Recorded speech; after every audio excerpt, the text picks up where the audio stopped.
पाकिस्तान को जबत करने को कठोर हैला भारत। 48 घंटा भितरे पाकिस्तान नागरिकों को भारत छाड़िबा को निर्देश।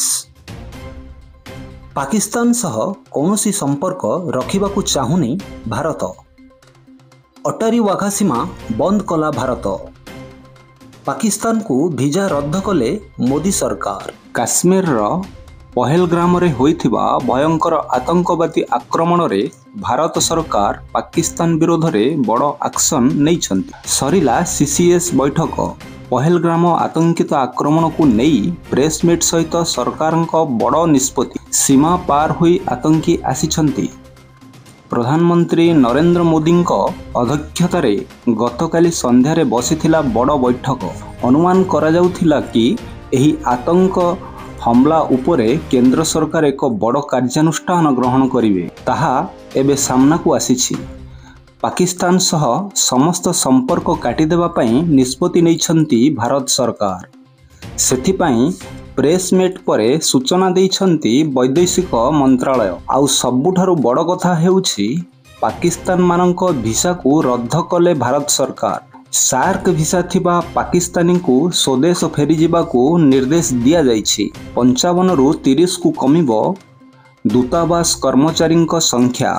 भारत छाड़िबे पाकिस्तान दूतावासर 3 सेना उपदेष्टा।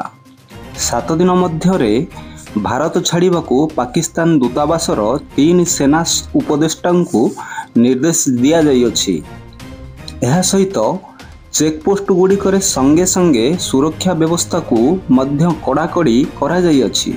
पहलग्राम आक्रमण को अति गंभीर भाव में नैछंती भारत सरकार। एहा सह अटारी वाघा सीमा मध्य बंद घोषणा कला भारत सरकार। सप्ताहक भितरे दूतावास छाड़िबा को पाकिस्तान को निर्देश।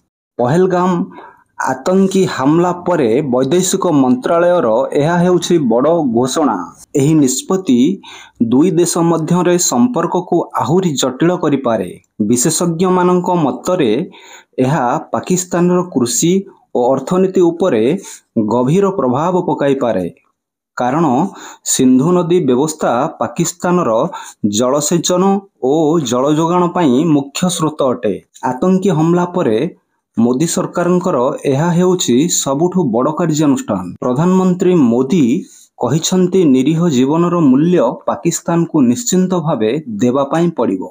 तबे यह थला गुरुत्वपूर्ण अपडेट। जदि अपडेट टी आपनको भलो लागि थाए वीडियो को गोटे लाइक करबा सहित चैनल को जदि प्रथम थर पई आछंती चैनल को सब्सक्राइब करी पाखरे थिबा बेल आइकन को ऑल ऊपर प्रेस करबा पई अनुरोध। कारण मु जेतेबेले भी एही भली किछि नुवा नुवा अपडेट बा वीडियो अपलोड करिवि जहार सर्वप्रथमे नोटिफिकेशन आपण माने पाई परिबे। तबे आज पई एतिकी देखाबा आउ एक सुंदर वीडियो माध्यम रे। सेतेबेल पर्यंत स्वस्थ रहंतु, मस्त रहंतु। जय हिंद, जय ओडिशा एंड जय जगन्नाथ।